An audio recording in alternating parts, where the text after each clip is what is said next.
Esse é um evangelho, de certa forma, único.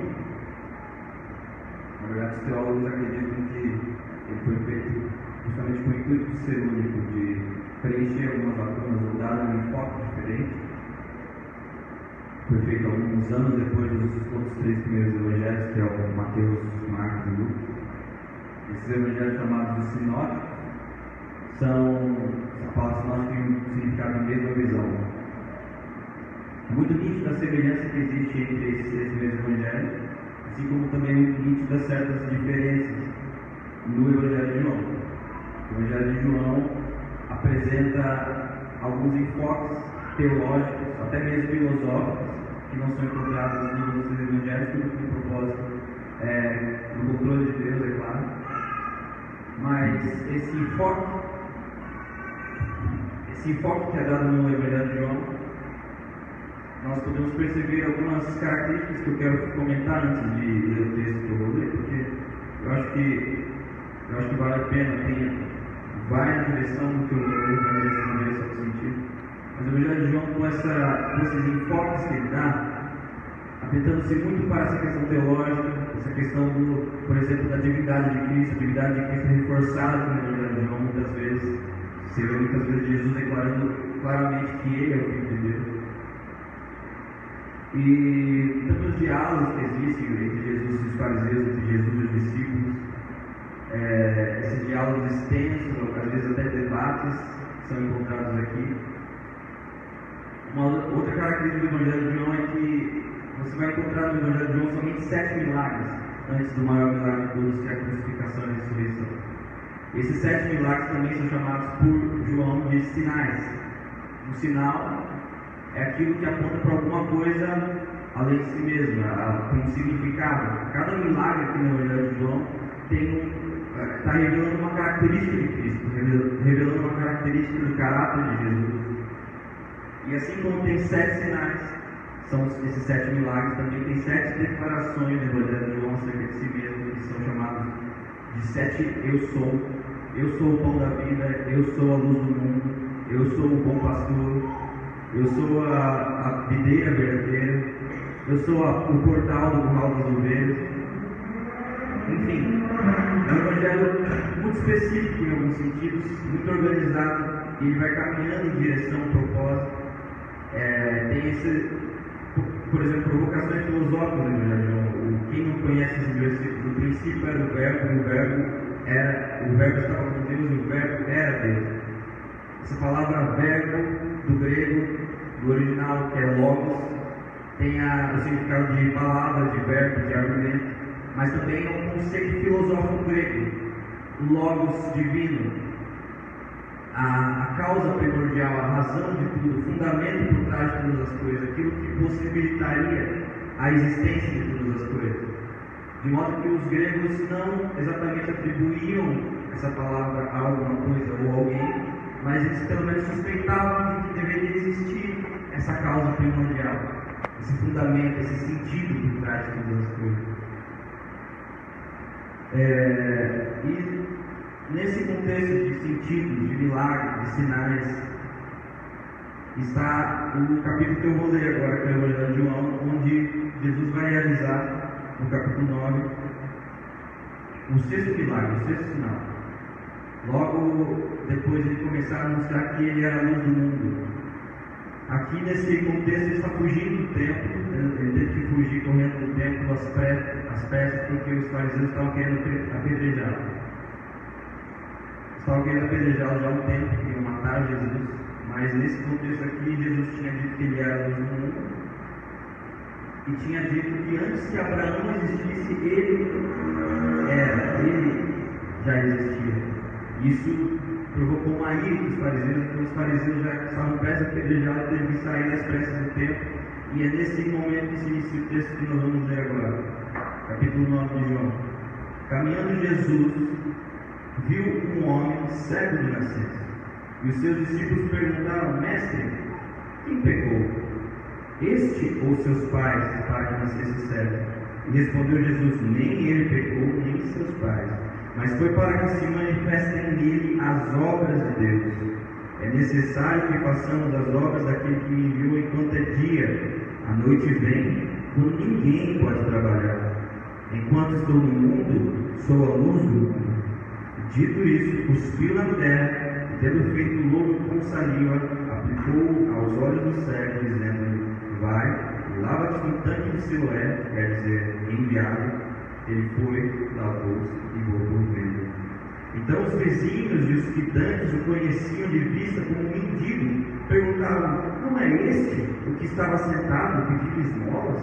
Não diziam: é ele. Outros: não, mas parece com ele. Ele mesmo, porém, dizia: sou eu. Perguntavam-lhe, pois, como te foram abertos os olhos?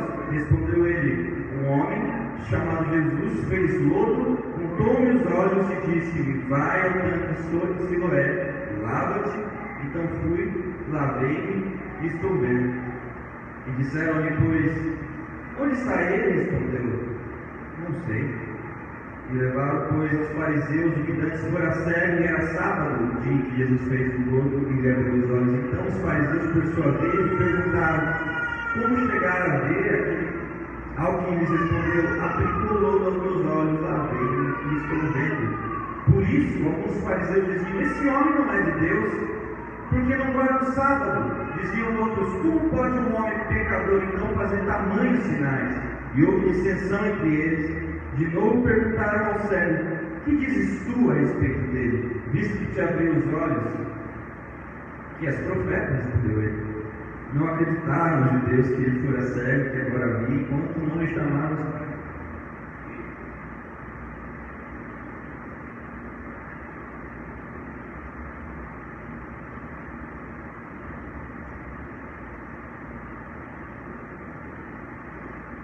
Não acreditaram que era cego enquanto não chamaram os pais.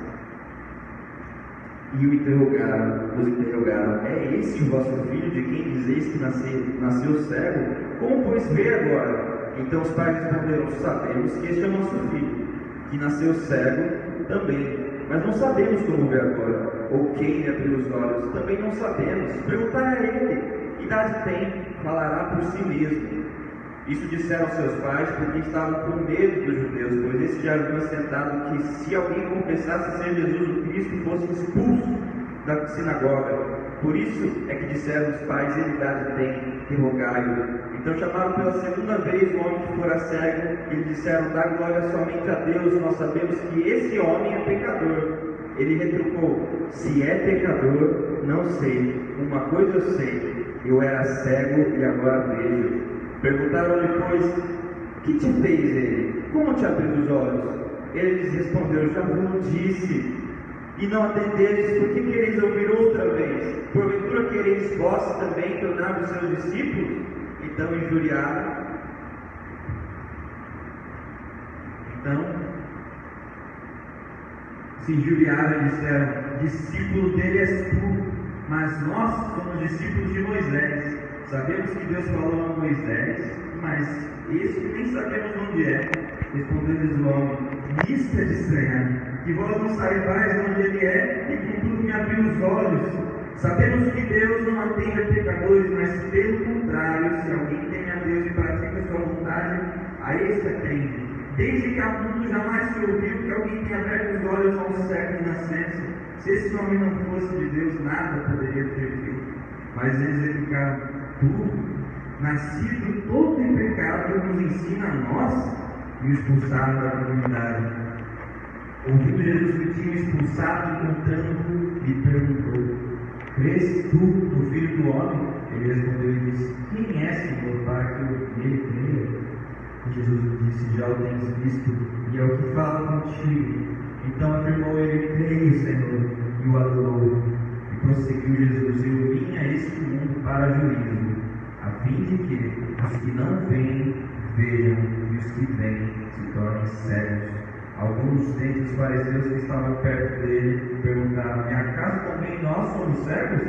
Respondeu-lhe Jesus: se fosseis cegos, não teríeis pecado algum, mas por que agora dizeis que nós vemos, subsiste o vosso pecado? Pai, muito obrigado por essa noite, muito obrigado por essa oportunidade, Deus. Eu te peço agora a tua misericórdia, peço que se revele para nós, Deus. Eu não tenho poder para convencer ninguém, Deus. eu não tenho poder para abrir o coração de ninguém. Eu não tenho poder nem para abrir o meu próprio coração para o Senhor, mas nós sabemos que a Tua palavra é viva, é eficaz e tem esse poder. Então nós te pedimos, manifesta a Tua palavra agora, Deus. Em nome de Jesus. Amém. Existe um psiquiatra, ou psiquiatra chamado Viktor Frankl, que desenvolveu uma teoria que logo depois tornou um tipo de terapia que era a logoterapia. Esse psiquiatra viveu no campo de concentração. Ele era judeu, austríaco, e foi levado para os campos de concentração, para o Holocausto. E durante esse período de tempo de concentração, nos campos de concentração, ele conseguiu sobreviver, mas durante o tempo que esteve lá, ele desenvolveu essa teoria baseando-se no sofrimento das pessoas ao seu redor e no seu próprio sofrimento. Ele constatou que dentre as pessoas ao seu redor que conseguiam sobreviver, havia algumas características em comum. Uma dessas características em comum era que elas tinham um motivo para isso. Elas encontravam dentro de si alguma razão, alguma ideia, algo dentro deles mesmos que fazia com que eles tivessem vontade, mesmo contra todas as possibilidades, mesmo contra aquela realidade insuportável, aquele sofrimento que nós não conseguimos hoje sequer imaginar como foi. Com certeza, em muitos momentos era mais fácil se entregar à morte, mas algumas pessoas continuavam sob o destino vivendo, querendo sobreviver com todas as possibilidades.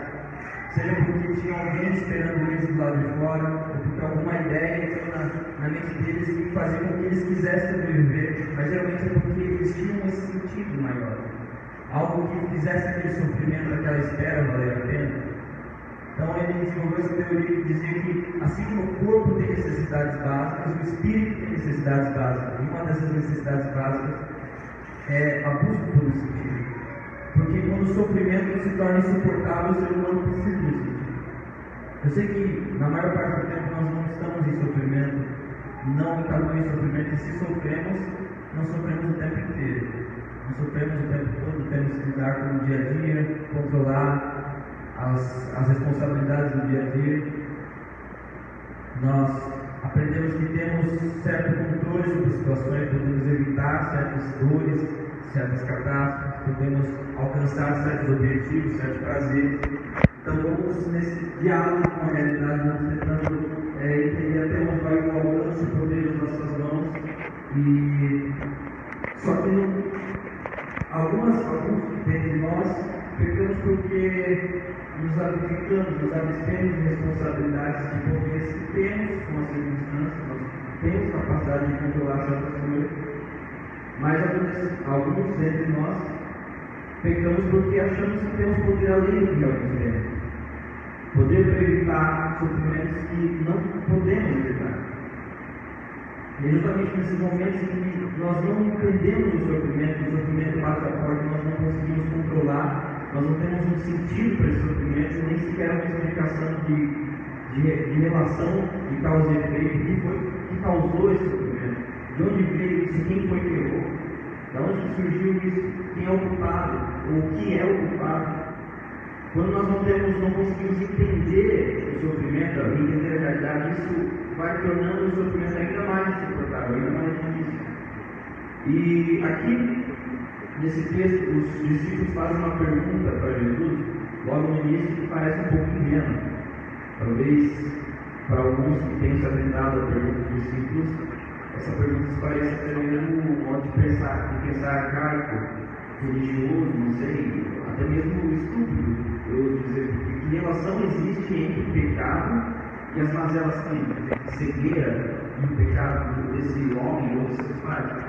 Mas por trás dessa pergunta existe um problema filosófico que persiste há milênios, que é o problema do sofrimento, o problema do mal. Como pode um Deus bondoso, onipotente, soberano, permitir o sofrimento do homem?